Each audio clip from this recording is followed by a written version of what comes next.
అందరికీ నమస్కారం. పోలీసుని కారుతో గుద్ది చంపారు తీవ్ర కోపంలో ముఖ్యమంత్రి. ఈ విషయాన్ని తెలుసుకుని వీడియో మీరు కంప్లీట్గా చూడండి. అప్పుడే మీకు కంప్లీట్ ఇన్ఫర్మేషన్ ఏంటో అర్థమవుతుంది. అదేవిధంగా చాలామంది వీడియో చూస్తున్నారు కానీ సబ్స్క్రైబ్ చేసుకోవడం మాత్రం మర్చిపోతున్నారు. దయచేసి సబ్స్క్రైబ్ చేసుకోండి. సబ్స్క్రైబ్ చేసుకోవడం వల్ల నేను చేసే ప్రతి ఒక్క అప్డేట్ మీరు ముందుగానే పొందగలుగుతారు. అదేవిధంగా చాలామంది లైక్ చేయడం మర్చిపోతున్నారు. దయచేసి లైక్ చేయండి. లైక్ చేయడం వల్ల ఈ ఇన్ఫర్మేషన్ అనేది మనం చాలామందికి రీచ్ చేసిన వాళ్ళు అవుతాం. ఇంక లేట్ చేయకుండా వీడియోకి వెళ్ళిపోతాం. ఫ్రెండ్స్, దేశ రాజధాని ఢిల్లీలో మరోసారి రోడ్ రేజ్ ఘటన సంచలనం రేపింది.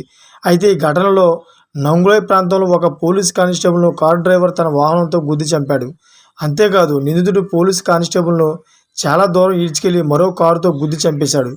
అయితే ఈ సంఘటన శనివారం రాత్రి జరిగింది. ఢిల్లీ పోలీసుల ప్రకారం రాత్రి సమయంలో కానిస్టేబుల్ వాహనాన్ని తీసివేయమని నిందితుడిని కోరాడు.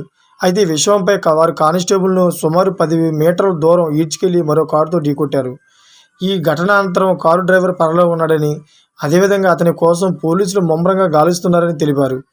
మీడియా కథనాల మేరకు పోలీసులు కారును సీజ్ చేశారు. ఢిల్లీలో క్షీణిస్తున్న శాంతి భద్రతల పరిస్థితిపై మాజీ సీఎం ఆప్ జాతీయ కన్వీనర్ అరవింద్ కేజ్రీవాల్ ఆదివారం ఓ సందేశాన్ని పోస్ట్ చేశారు.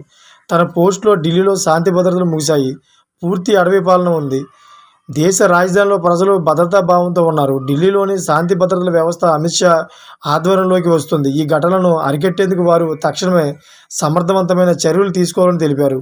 చూసారా ఫ్రెండ్స్, ఇవన్నీ లేటెస్ట్ అప్డేట్స్ కోసం ఛానల్ సబ్స్క్రైబ్ చేసుకోండి. Thank for watching friends.